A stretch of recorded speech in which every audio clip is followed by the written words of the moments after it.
नाज़रीन, मुल्क में माशी इस्तेहकाम सियासी इस्तेहकाम से मशरूत है और सियासी इस्तेहकाम के लिए नए इंतखाबात यानी फ्रेश मैंडेट ज़रूरी है।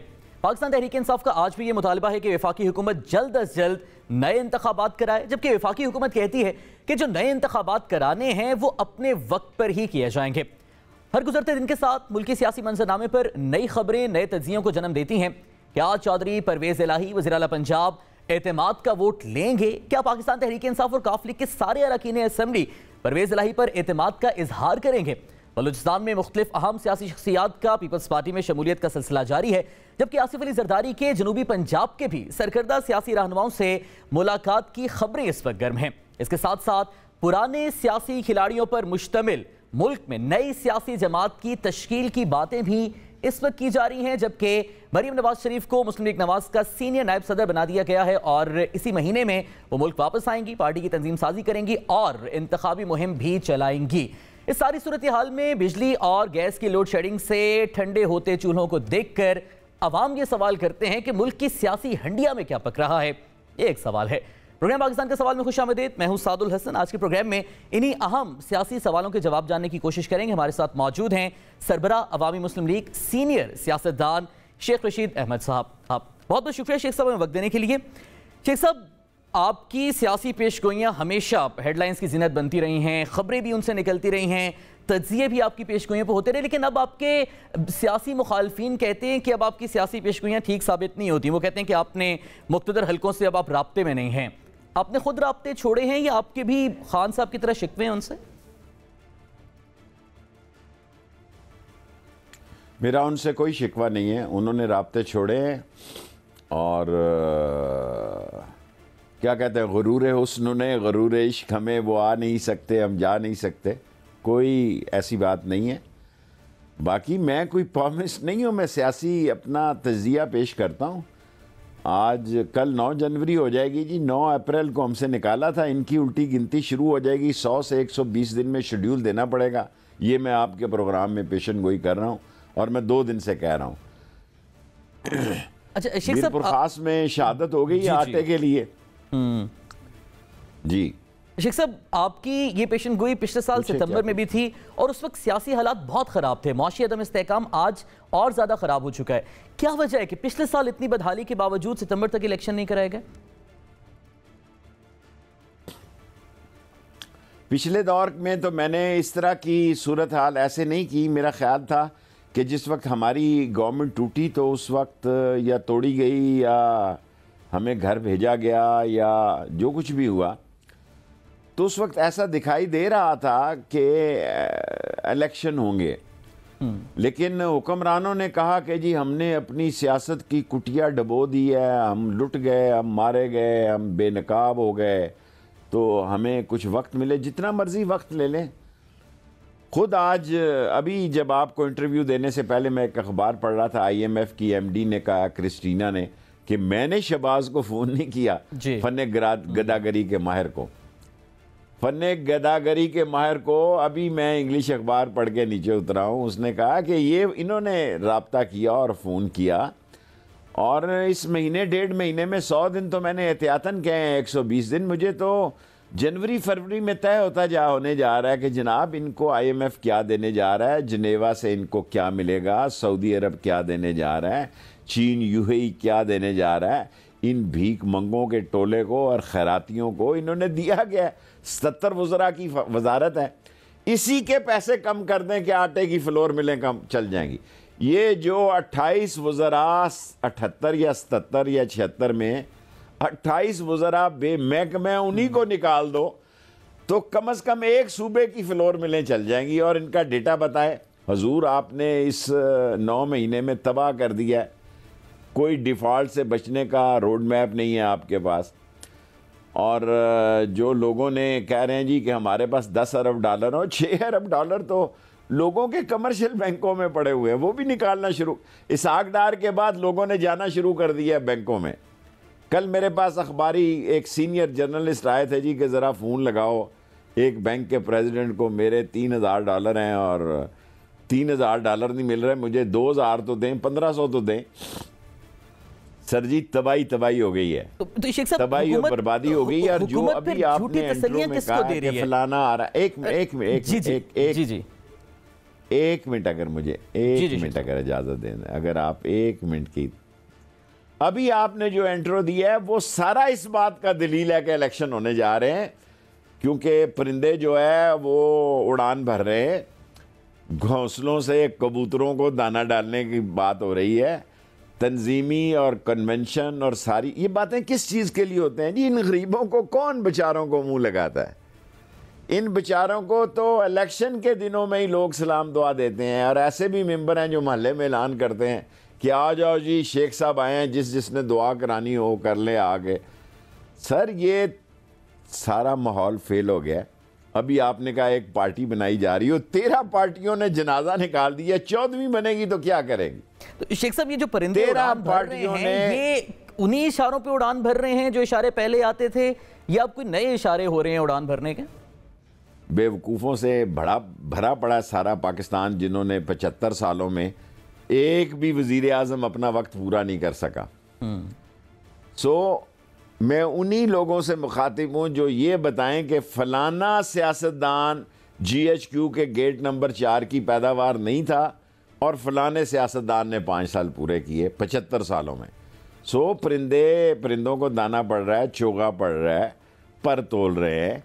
तो ये सारे कहीं ना कहीं तो इलेक्शन की तैयारी है, और इलेक्शन की तैयारी है, और इलेक्शन के बगैर इनको खैरात भी नहीं मिलनी, भीख भी नहीं मिलनी, और फने गदागरी के चैंपियन जो है ये मुंह के बल गिरने जा रहे हैं। शेख साहब बड़ी अफसोसनाक बात है कि अवामी मुंतखब वज़ीर आज़म को कभी अपनी मुद्दत सही से पूरी नहीं करने दी गई। ज़ाहिर खान साहब ने भी अब इस एक्सपीरियंस को तजुर्बा कर लिया है। क्या वजह क्या रही आपकी हुकूमत जाने के पीछे? सिर्फ PDM पीपल्स पार्टी थी, अमरीका था, या अब जो खान साहब कहते हैं कि इस्टेब्लिशमेंट ने उनकी हुकूमत गिराई है? मेरे भाई, मैं खान के साथ खड़ा हूं आपके प्रोग्राम में। मैं ये तो नहीं कह सकता कि खान गलत कह रहा है। आपको भी पता है कि ये हुकूमतें क्यों टूटती नहीं है, क्योंकि हुकूमती ढांचे इतने मजबूत नहीं हैं जितने के दूसरे ढांचे मजबूत हैं। अब आपने खामखा मुझे उस तरफ लेके जाना तो आपकी मर्जी है। मैंने तो एक बात कही है कि 75 सालों में किसी वजीर आज़म ने अपनी मुद्दत पूरी नहीं की, और ये सारे जो घोंसलों से निकल रहे हैं, उड़ रहे हैं, दाना पड़ रहा है, चिट्ठी मेरी सजना दे नाल ले जावी वे कबूतरा, तो ये सब लोगों को, ये बच्चे तो नहीं हैं जो मेंबर हैं जी। पहली दफ़ा ऐसा हुआ है कि मेंबर से ज़्यादा लोग चालाक हो गए हैं। इससे पहले ऐसा नहीं था। इससे पहले लोग सादे थे, हया करते थे लोग। हाँ, हम हाथ मिलाते थे, पता लग जाता था वोट देगा कि नहीं। अब तो नहीं पता चलता, अंदर गर्माइश ही नहीं है हाथ में कि वोट देगा या नहीं देगा। कहता है चाचू आएंगे तो फैसला करेंगे, मामू आएंगे तो फैसला करेंगे, क्योंकि हर बंदे के जेब में पूरा बायोडेटा है जी। हमने तो अभी ट्वीट शुरू किया है। ये इतना ज़माना तेज़ हो गया, सुबह ट्वीट शायद इतने फॉलोअर ना बढ़ते हो जितने वो कह देते हैं कि आपको स्पेलिंग ही नहीं आते, आपके हिज्जे ही ठीक नहीं है, इस उम्र में जाके अपनी उर्दू तो ठीक करें। मैं तो सोच रहा हूँ अब ट्वीट ही बंद कर दूं। नहीं शेख साहब, आपकी ट्वीट्स का मतलब समझ आ जाता है, स्पेलिंग से ज्यादा मतलब मैटर करता है। आपकी ट्वीट्स का वो समझ आ जाता है। शेख साहब, आप खान साहब के साथ हैं, इसमें कोई शक नहीं है। इसी तरह से परवेज इलाही साहब भी खान साहब के साथ हैं, लेकिन परवेज इलाही साहब ओपनली तनकीद करते हैं खान साहब के बयानियों पर। काफिले क्या कर रही है PTI के साथ?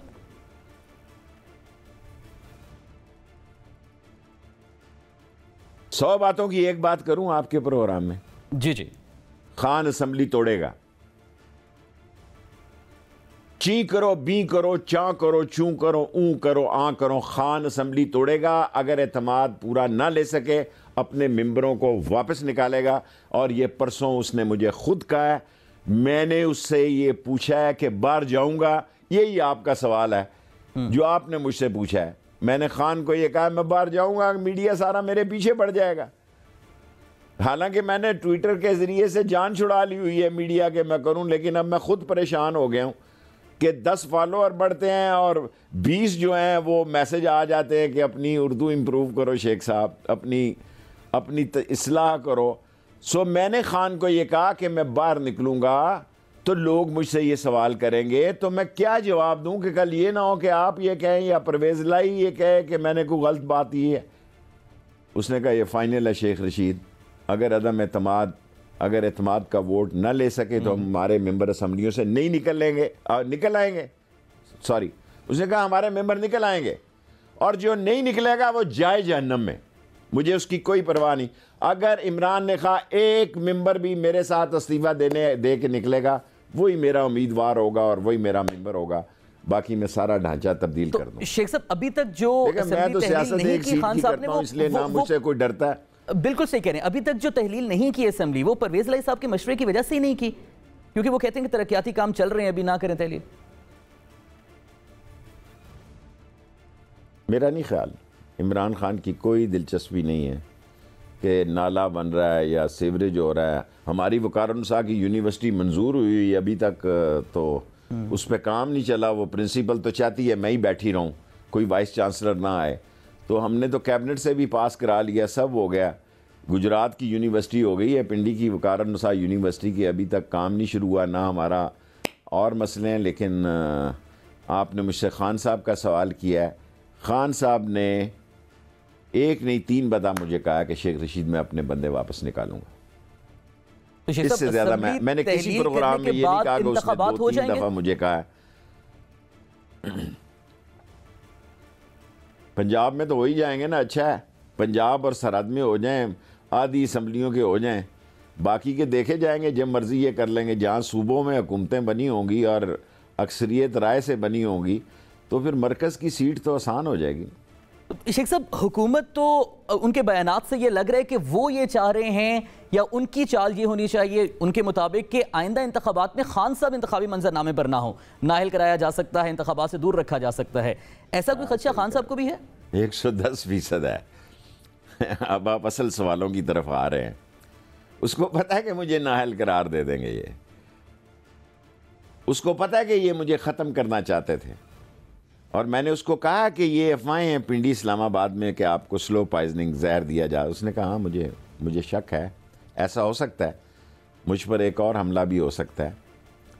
और उन्होंने, मेरा ख्याल था, मैंने उनको कहा कि शायद हमला हो सकता हो, ये इस हद तक छोटे गिरावट में ना जाएं कि आपको जहर या स्लो पॉइजनिंग हो। उसने कहा नहीं ऐसा कर सकते हैं, और ये बड़े घटिया लोग हैं, छोटे लोग हैं, और इनको पता है कि हमारे पे ये जो इक़्तिदार अपने केसेस ख़त्म करने के लिए लिया है कि ये सारे केस भी बहाल हो जाएंगे, ये टोकरे के नीचे भी आ जाएंगे सियासत तौर पर, इनका चेहरा भी बेनकाब होगा और इनको वोट नहीं पड़ेंगे सर जी, कुछ और पड़ेगा, इनको कुछ और पड़ेगा। और ख़ुद मुल्क की सलामती में देखें, आज बिलावल और वज़ीर दाखिला वज़ीर ख़ारजा के बयानात, मुल्क की सलामती में ही कोई बड़ा मसला ना पैदा हो जाए। ये ख़ुद कह रहे हैं आ बैल मुझे मार, ये ख़ुद कह रहे हैं वहाँ अमेरिका में बैठे हुए हैं तो रूस में पंगा ले रहे हैं, वहाँ हालांकि नून का ही वफद गया हुआ। अभी तो पीपल्स पार्टी और नून का भी फासला होगा, आप देखते जाएं। तो अभी आप देखते जाएं, पीपल्स पार्टी और नून का फैसला भी होगा, क्योंकि अपने अपने पारू समझते हैं उसको, उर्दू में पता नहीं क्या कहते हैं, अपने बाल के उसमें क्या कहते हैं, अपनी नस्ल, क्योंकि ये इनको तो अपनी औलाद पसंद है ना। गरीब की औलाद तो जाए आटे के थैले की लाइनों में, जाए बिजली के बिल जमा कराने और बिल जमा ना हो। हमारी लाल हवेली में ज़्यादा केसेस ये आ रहे हैं कि किसी तरीके से बिजली के बिल की किस्त कराएं, जो बिजली आ नहीं रही। शुक्र करें बिजली की लोड शेडिंग है, जिस दिन ये पूरी बिजली आ गई तो मेरे लिए मुश्किल होगा लाल हवेली में बैठना। मैं खुद शेख रशीद, जो 16 दफ़ा अल्लाह सुब्हान तआला ने वज़ीर बनाया है, अपने आप को बेबस समझ रहा हूँ मौजूदा हालात में। मैं मौजूदा हालात में इस तरह के वसवसे रात को मेरे तौर पे आते हैं कि मैं कहता हूँ या अल्लाह, इज्जत से सारे मसले तय हो जाएं। हालात तो ग्राउंड के ये हैं कि शेख साहब, लाल हवेली हम पुराने आबाई लोग हैं, साजों को नजर क्यों नहीं आते वो इन मसाइल का? अगर हम लाल हवेली, मेरा ख्याल है नजर आ रहा है, देर सवेर हुई है ना, अभी थोड़ा सा वक्त हुआ है, जब मैं ये कहता हूं कि आर्मी चीफ न्यूक्लियर पावर का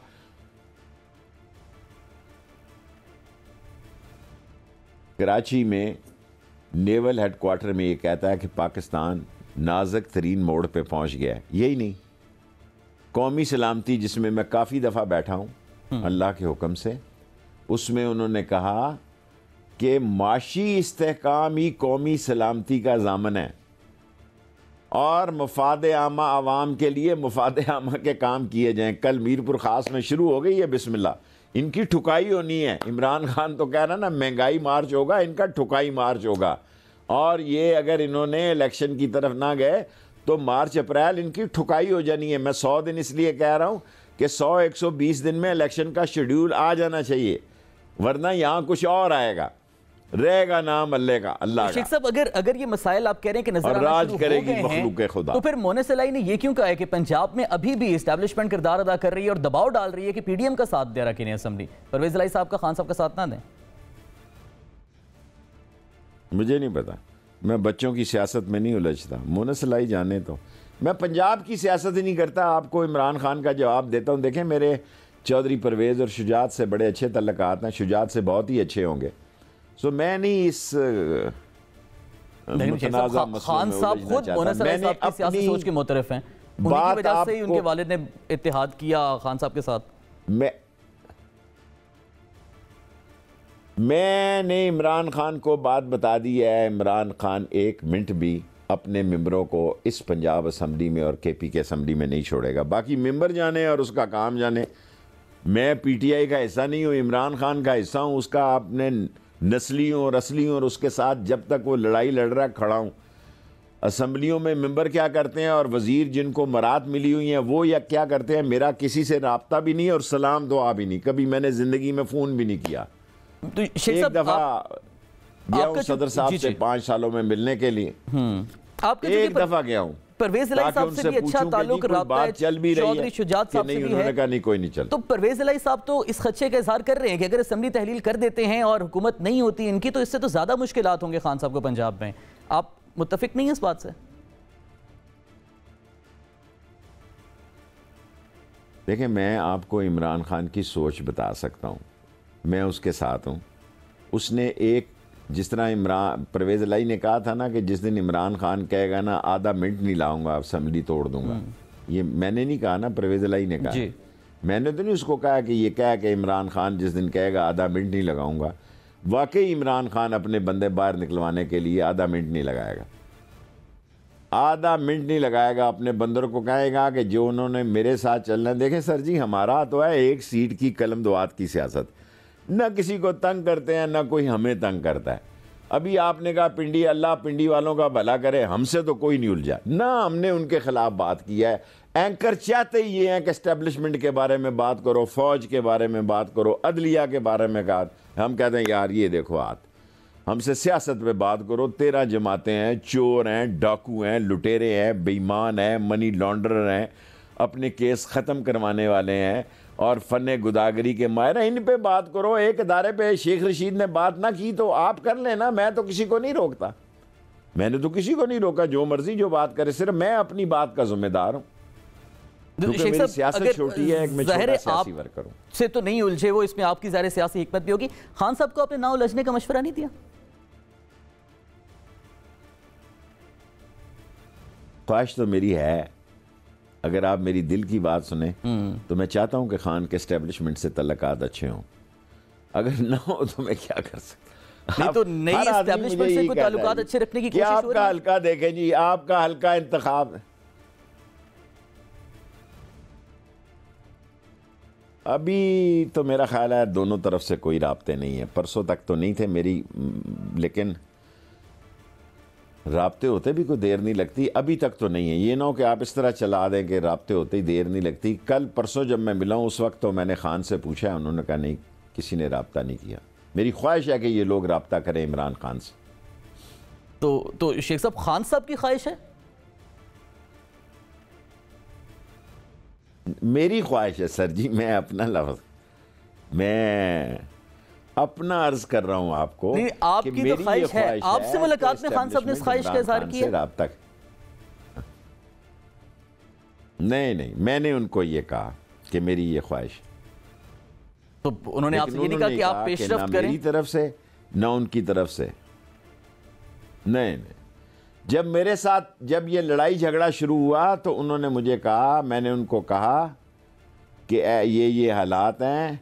उन्होंने कहा कि परवेज़ खटक वगैरह बीच में हैं आप इसमें ना पड़ें। फिर मैंने अपने दोस्तों को कह दिया जी कि ये जो लोग आपसे मुज़ाकरात कर रहे हैं ये ज़्यादा ज़िम्मेदार हैं, ये पीटीआई के हैं, मैं पीटीआई में नहीं हूँ, मैं इमरान खान के साथ हूँ और इमरान खान ने मुझे ये कहा है कि मैं आपको ये कहूँ कि मैं इस मसले से बाहर हूँ, आप ख़ुद बराह रास्त इमरान खान से बात करें। जो मुझे इमरान खान ने कहा उससे मैंने कोई खुदा न करे इफ़ाए अहद नहीं की, इनसे भी धोखा नहीं किया और ख़ान से भी धोखा नहीं किया, और जान छुट गई, अच्छा हो गया।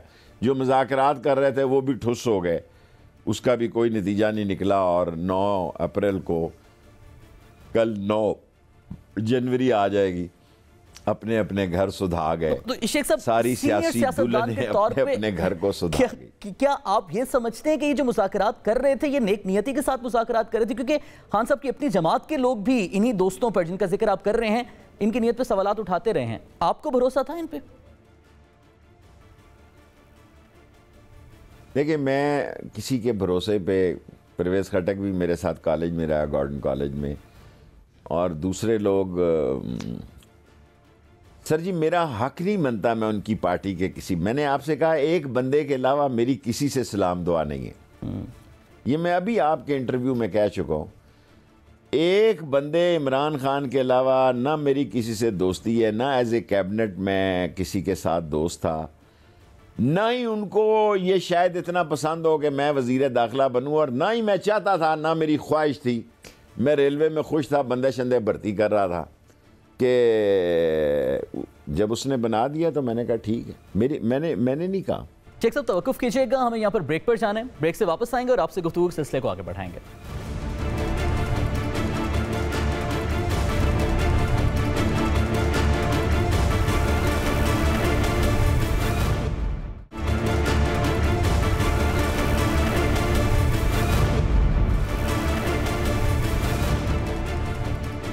Welcome back to the show नाज़रीन। शेख साहब, आसिफ ज़रदारी साहब बड़े मुतहर्रिक हैं, बलूचिस्तान में भी शमूलियत का सिलसिला शुरू हो चुका है, जनूबी पंजाब में भी कुछ मुलाकातें चल रही हैं उनसे, क्या चल रही है उनकी सियासी चालें? वही जो मैंने आपको कहा कि मुल्क इलेक्शन की तरफ जा रहा है, 100-120 दिन में शेड्यूल आ जाएगा।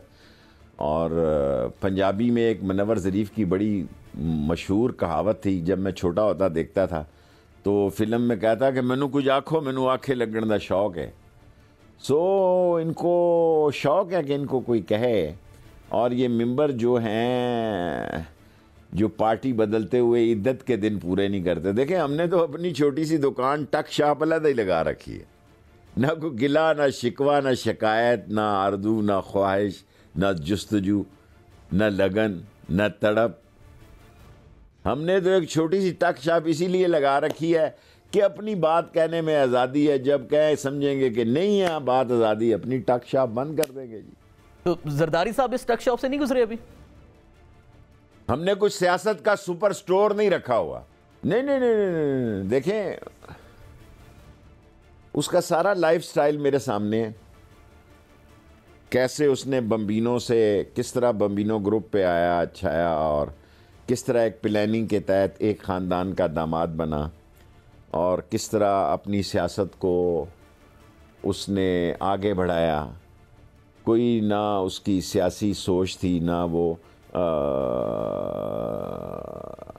कोई ऐसी अप्रोच रखता था। एक प्लानर जो होते हैं, और जो मैं तो उनको साज़िशी ही कहूँगा, अगर गैर मुनासिब लफ्ज़ है तो मैं आपको कहूँ कि उसने एक चार्ट के तहत इस पार्टी पे कब्ज़ा किया, और उसमें इक़्तिदार की भूख और पापड़ वाला और मसाले वाला। और अब तो सिंध मेट्रो में मैं उस दिन देख रहा था टीवी पे कि अपाहिजों के शनाख्ती कार्ड भी नहीं बख्शे। कैसे बख्शे जाएंगे ये लोग? मेरा ख्याल है इनको मरना याद ही नहीं है। तो ये जो सियासी चालें ज़रदारी साहब चल रहे हैं, क्या इस सिलेक्शन में हुकूमत पीपल्स पार्टी बना सकेगी? No way at all.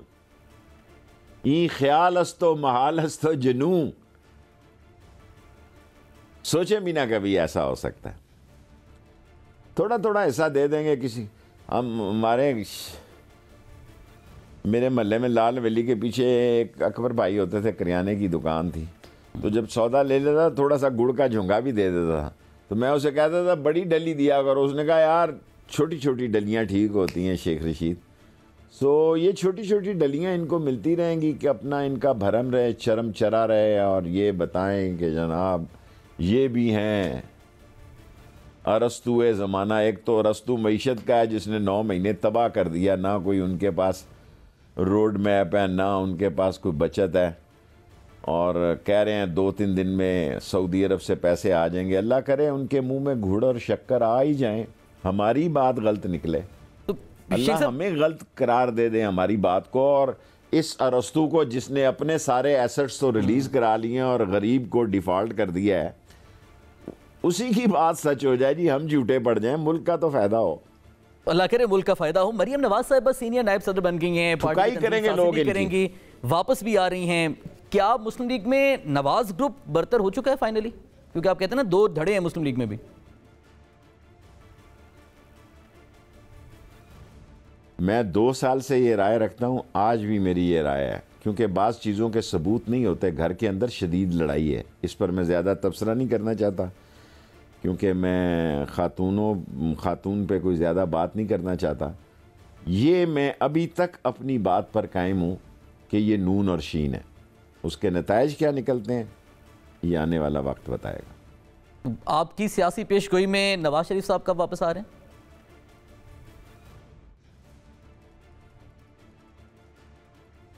जब तक कि नैब का सुप्रीम कोर्ट से फैसला नहीं हो जाता तरमीमी आर्डिनेंस का, उससे पहले उनके वापस आने का कोई चांस नहीं है मेरे ख्याल देखें ना, ये मेरा ख्याल है। कल आप कहें जी आपने ये कहा था, वो बड़ा सियाना कौवा है। वो सफ़ेद कौवे भी होते हैं ना कई इलाकों में, वो सफ़ेद कौवा है जो काले से भी ज़्यादा सियाना होता है। बाद में बैठता गोबर पे ही है कि वो सऊदी अरब जिस तरह गया, क्योंकि जेल से ये लोग डरते हैं। खुदा की मार देखें कि वो भी जेल ही है, अपने अपार्टमेंट में बंद है। हम जाके ठहिए वाले से सुबह नाश्ता करते हैं, शाम को वहाँ खानू के दुकान पे जाके तिक्के कबाब खा लेते हैं,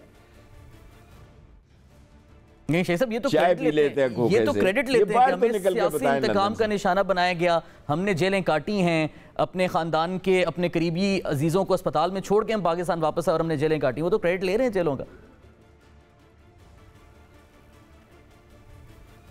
सर जी बड़ी गलत बात है।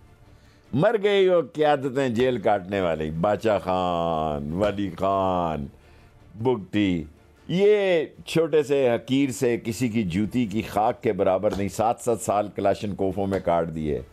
कड़ियाँ वाला कत्ल केस प्रेवजिलाई की तो अगले दिन ही ज़मानत हो गई जनाब। हम गरीब के बेटे थे ना, हमारे बाप का कोई नाम नहीं था, हम रुलते रहे भेरा और झांग और मियाँ वाली, और है जी न कत्ल किया ना पास से गुजरे। यही कच्ची कोठी में कोर्ट मार्शल हमारे हुए जी फौजियों की तरफ से।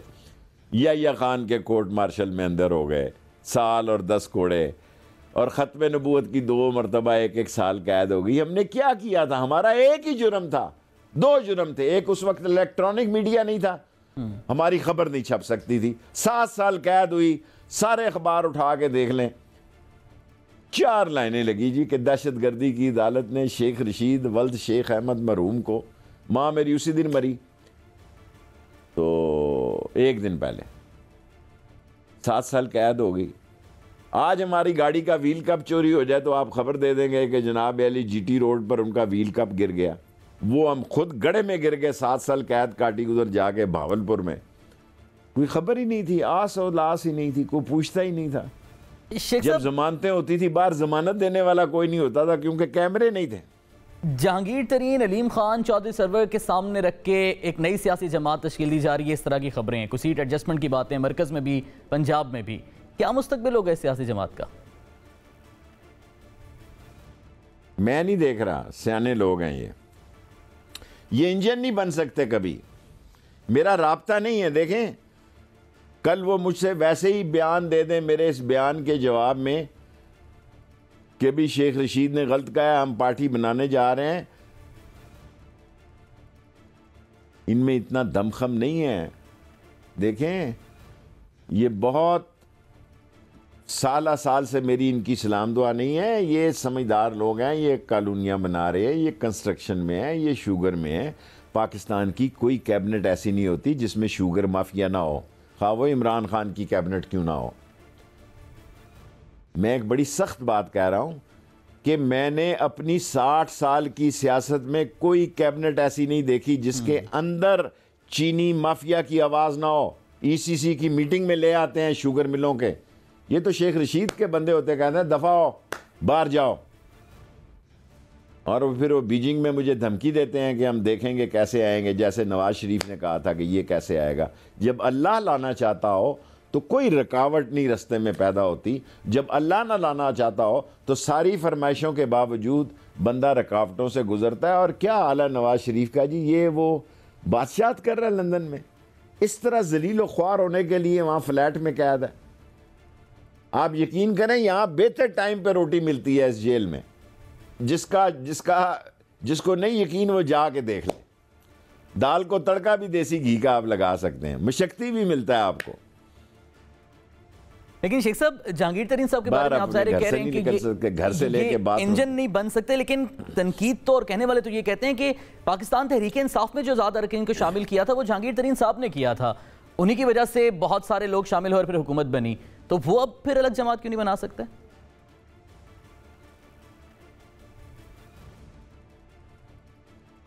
थोड़ी सी अंग्रेजी बोल लूँ, उस पर आप सवाल नहीं करेंगे। There is always face behind a case. Nobody looks towards case, everybody looks towards face. Face मजबूत था, हुकूमत बन गई। केस कल क्या होता है, कैसा होता है, every day is not Sunday my dear. ठीक साहब, ये फेस खान साहब का था? आपको भी पता है जो मैंने कहा किसके लिए कहा है। आपने ज़रूर मुझे उगलवा के अपने प्रोग्राम को भी ख़राब करना है और मुझे भी ख़राब करना है। ठीक साहब, आपके सहारे हम हिम्मत कर लेते हैं। तो आपको खुश होना चाहिए। ये देखें मेरी जान, यही तो मेरा कमाल है कि मैं उन लोगों से मुखातिब हूँ जो सहब फ़िक्र हैं। गंगू तेली से मैं मुखातिब नहीं हूँ, जीरे ब्लेड से मैं मुखातिब नहीं हूँ। और अगर इन हुक्मरानों की जगह गंगू तेली, जीरा ब्लेड ये ले आते तो लोगों को नफरत ना होती। इनके चेहरे आते हैं तो लोग चैनल बदल देते हैं। जो इनके चेहरों को दिखाएगा अपनी रेटिंग को तबाह करेगा। आप इनके चेहरे दिखा के रेटिंग देख लें और अपने चैनलों की इनके चेहरों से पहले रेटिंग देख लें, जमीन आसमान का फर्क है। शेख साहब, मुझे यहाँ पर ब्रेक पे जाना है, ब्रेक से वापस आएंगे और मजीद कुछ मामला इन पर आपसे बात करेंगे।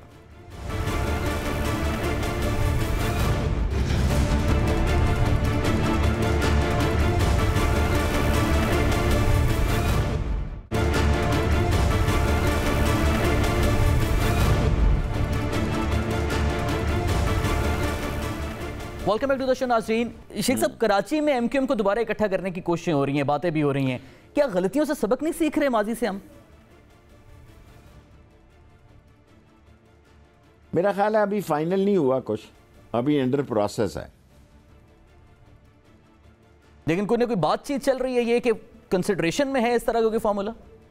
देखिए, मैं ट्रिपल एस वर्कर हूँ, शॉर्ट स्वीट और स्मार्ट बात करता हूँ। मैं रजिया भट्ट का नावल इंटरव्यू में नहीं देता। इतनी के बादल गरजे, बिजली चमकी, गरगराहट हुई, काली घटाएं हुई, फिर बारिश हुई। I want to come straight on rain. Rain is its under process, nothing is final. ये मैंने आपको एक लाइन का जुमला दिया। आप खुश हो कि मैं आपको और सवाल का मौका देता हूँ? अच्छा शेख साहब, विफाकी हुकूमत अभी भी ये कहती है कि हम इंतखाबात तब कराएंगे अपने वक्त पर ही, लेकिन उससे पहले कोई मुआशी रिलीफ फराहम कर सकें। अगर यही कंडीशन है तो फिर इंतखाबात होते नजर आ रहे हैं? अल्लाह करे मतलब 100-120 दिन में शेड्यूल। देखिए, मैं तो खुद आपके प्रोग्राम में दो अपनी शिकस्त देखिए मैं तो दो अपनी बातों को खुद नफी कर चुका हूं आपके इंटरव्यू में। उसने कहा 3 दिन में सऊदी अरब से पैसे आ जाएंगे, 3 दिन में यूएई रहूंगा, पैसे आ जाएंगे। अल्लाह करे ये ठीक हो और ये डॉलर रस्तू जो है वो कामयाब हो और मेरी बात गलत हो। ये मैंने खुद आपको ये कहा है। और मेरी बात ये गलत हो कि मैं कहता हूं अवाम को रिलीफ नहीं दे सकेंगे, इनकी महंगाई मार्च की बजाय थुकाई मार्च हो जाएगी मार्च अप्रैल तक। ये तोदा जो इमरान खान पे गिर गिर के गरक करने लगा था, इमरान खान की सियासत को गड़े में दफनाने लगा था, इमरान खान की सियासत को, इमरान खान उधर हो गया। ये शौकीन मिजाज 13 पार्टियां और 77 वजीर नीचे आ गए, दब गए, गरक हो गए। मैं भी देखता हूं कि ये किस तरह लोगों के पास जाने की जुर्रत करते हैं। मैंने आपको पहले ही कहा, मैं रिपीट नहीं करने वाला सियासी वर्कर कि इनको वोट नहीं कुछ और पड़ेगा। ऑफ कोर्स हर आदमी चाहता है कि इनका बच्चा रोए ना तो इनका कलेजा फटता है, गरीब का बच्चा रोए तो इनके सर में दर्द होती है। इनको कोई दर्द नहीं है कि मीरपुर खास में आटे की लाइन में भगदड़ मिचने से 40-50 आदमी एक बंदे के ऊपर गिरे, वो मर गया, 8 बच्चों का बाप था। सैलाब ज़दागान के लिए इतनी बातें करते हैं। अगर जो बिलावल ने बूट पहना हुआ है सैलाब ज़दा नंगे बच्चों के साथ, अगर वो बूट के पैसे उस नंगे बच्चों के पैरों के बच्चों को दे दे, किसी से बताएं ब्रांड, मैं किसी की मशहूरी नहीं करना चाहता, जो बिलावल ने बूट पहना है घर में उन नंगे पाँव के बच्चों को बिला के उस ब्रांड के बूट के पैसे, डॉलरों के जो पैसे हैं वो नंगे बच्चों पैरों के बच्चों को दे दे, उनके मसले हल हो जाएंगे।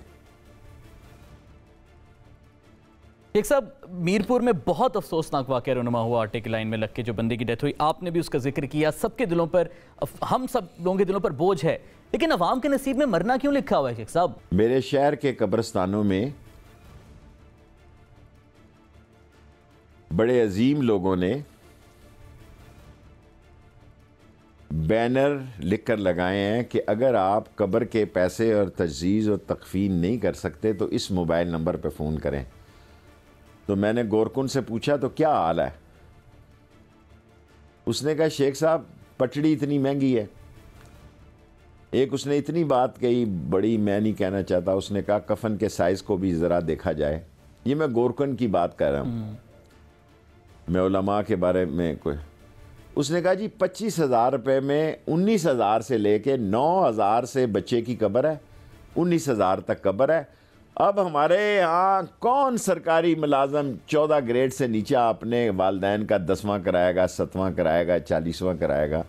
मौलवी भी काफ़ी मुतासर होंगे इस वजह से। शेख साहब, आखिर में ये बता दें, क्या आप ये सियासी अदम इस्तेहकाम ठीक होता हुआ, सियासी हालात बेहतर होते हुए देख रहे हैं? बड़ा मुश्किल सवाल है। मैं 100-120 दिनों से ज़्यादा बात आगे बढ़ते नहीं देख रहा। आपको पहले भी कह रहा हूँ, फिर कह रहा हूँ। बहुत बहुत शुक्रिया शेख रशीद अहमद साहब मौजूद थे, उस तमाम तर सियासी सूरत हाल पर अपने तज्ज़िया और मौक़िफ़ से हमें आगाह कर रहे थे। नाज़रीन, इस दुआ के साथ कि आने वाले दिनों में पाकिस्तान के सियासी और मुआशी मुस्तकबिल के लिए अच्छे फैसले हों और आवाम को खुशखबरियाँ मिलें ताकि उनके चेहरों पर मायूसी के बादल छट सकें। अपना ख्याल रखिए। प्रोग्राम पाकिस्तान का सवाल से मुझे इजाज़त दीजिए। अल्लाह ने के बाद।